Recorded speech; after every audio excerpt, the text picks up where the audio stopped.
wrestling fans, thanks for clicking the dreaded D-Rose report. You want to see the Bella twins? I do. They were asked on Twitter if they're going to be appearing on TV anytime soon. Nicole responded, ridiculousness on MTV in August and possibly somewhere else, she says. Papa Shango, by the way, is featured on WWE Superstars on their website.com. And maybe sometime they'll do one on The Godfather. Hey, 20 years ago today, Joey Styles called his first wrestling show on Sports Channel America, which is now NBC Sports, including a match between Tommy Dreamer and Taz. And to honor Styles' 20th anniversary, the WWE website has a video up looking at ECW's most oh my god moments, which is a good DVD. Chris Jericho's WWE suspension countdown continues. Jericho tweeted the following today about having only 10 days left remaining to be seen whether he comes back. I think he will. He's got a tour with Fozzy sometime or the other. He'll be back. Whew. Well, WWE's getting low on people. Hey, former WWE star Virgin turns 50 years old today. Wait a minute. My fault. I thought they had a 50-year-old Virgin that turned 50. My fault entirely. It's Virgil. That was more newsworthy, the Virgin. Anyway, while the Headbangers Thrasher turns 43 years old and Jacques Rougeau turns 52. In other words, he is also the Mountie.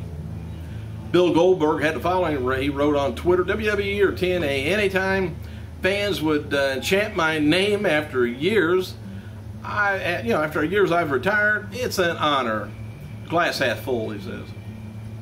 WWE's latest Bring It Back feature on their website looks at wrestling cruises from years ago.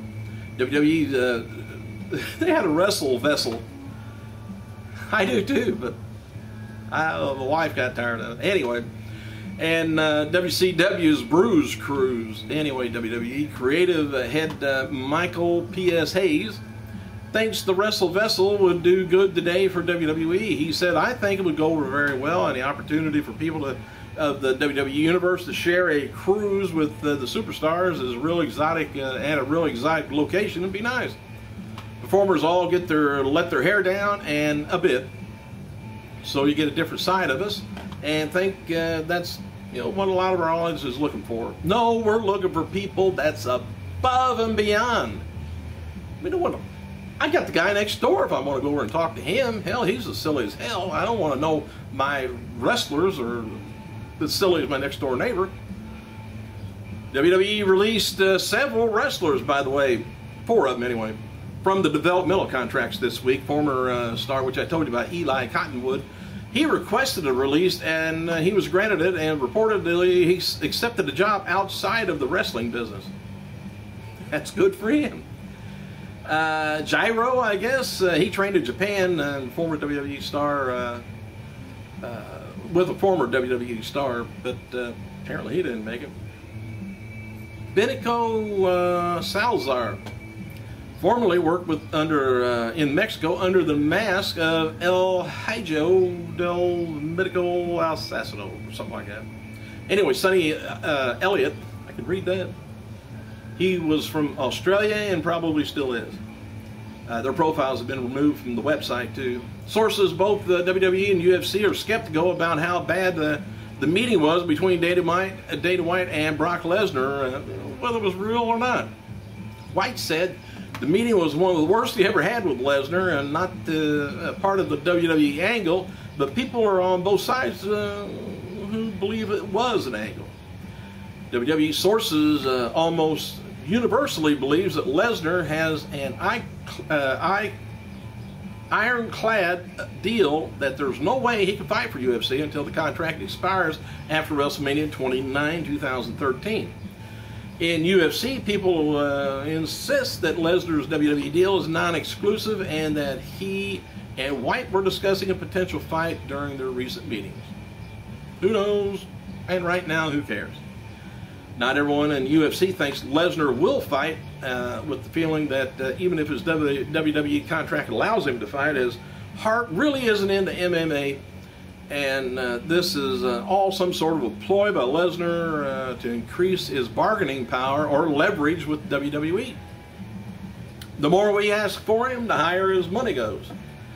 It was announced. Oh, by the way, Vince's ratings on Raw went up because he was on it. It always does. One of the McMahons is on there, other than Triple H. The ratings go up. This went up quite a bit. So, and I thought it was good Raw. I thought it was interesting for the 3 hours. Wasn't much wrestling again, but I'm used to it. It was announced on Tuesday, WWE SmackDown taping, that steel cage match between John Cena and Big Show at Sunday's No Way Out pay-per-view will see John Cena get fired from WWE if he loses. And it was previously announced that Laurinaitis would be fired by Vince if Big Show loses. So, loser leaves town. I haven't heard of that for a while. WWE title match is going to be Kane versus Bryan versus Punk. World Heavyweight title, Ziggler and Sheamus. Steel cage match, Big Show, Cena. Laurinaitis and Cena's jobs are on the line. Vince McMahon at ringside. They haven't said any more about his concussion. WWE IC title is going to be Rhodes against Christian. Diva match, Beth Phoenix against Layla. YouTube pre-show match is going to be David Otunga taking on Brodus Clay. And it says here, Triple H will make an appearance. I would suspect the day after the pay-per-view, Brock will be on the following Raw. I'm suspecting. Evan Bourne, by the way, posted the following about his injury update Tuesday. More x-rays taken today. My bones look good in the right light. Physical therapy starts next week, finally. Daniel Bryan does the thing. CM Punk's goat-faced insult on Monday's Raw was a good one. He says, goat face is the horrible insult. My face is practically perfect in every way. Oh, well. And he said, in fact, from now on, I demand to be called Beautiful Brian. WWE officials were impressed with Tensai's match against Sheamus on Monday on Super Show. People backstage felt it was one of the best matches since he returned to the company. Tensai is currently being repackaged. They're putting him in a bigger package because he's too fat. Cody Rhodes is asked on Twitter who or what helped him on mic skills and what helped him improve the most. He replied, speech therapy DVDs, then realizing that we all can't talk like news anchors and burning said CD, Bogart, he says. So, the Big Show, FCW Summer Slamorama Tour with 39 events booked for another part of Triple H's change to the WWE developmental. Now, I say big FCW show, not big show meaning Paul White.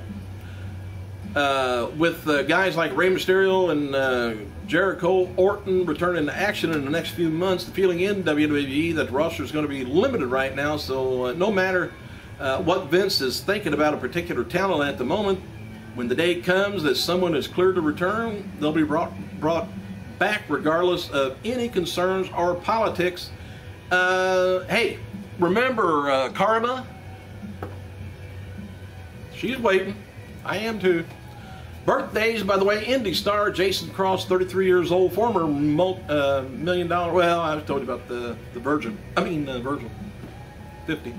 Former AWA champion Otto Wanz, 69 years old. One-time WWF Tag and Hardcore champion, well, I'm talking about Thrasher, and former WWE Intercontinental Mike Rizzo O'Reilly. I don't know why I got it on here twice.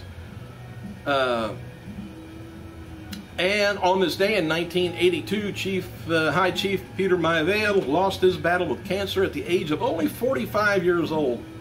Maivia was best known around modern audiences as being the grandfather, of course, of The Rock. He was accumulated 8 heavyweight titles in his reign and 1 United States Championship and 5 tag team titles.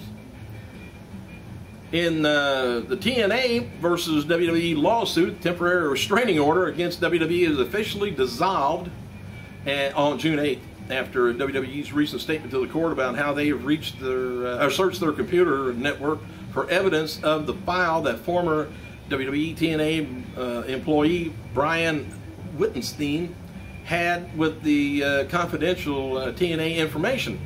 Well, In order, the order against Wittenstein is still in effect, demanding he return any confidential information and not to tamper with it or destroy it, which is destroying evidence. Don't want to do that. WWE attorney Jerry McDivitt recently sent a letter to TNA legal counsel.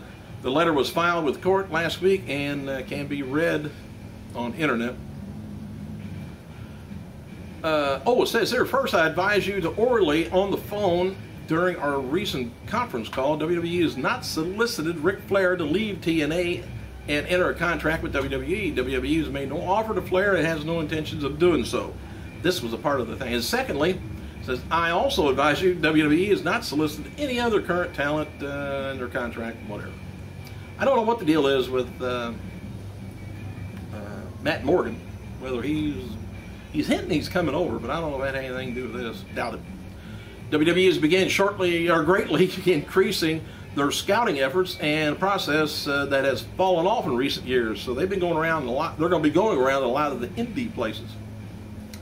Also noted before, Bill DeMott recently replaced Tom Pritchard, the head trainer in WWE. People in the business have been critical about DeMott's work as a trainer in the past. Instead, he has matured to a solid coach as of late. He used to get kind of rough with the people. I mean, for real.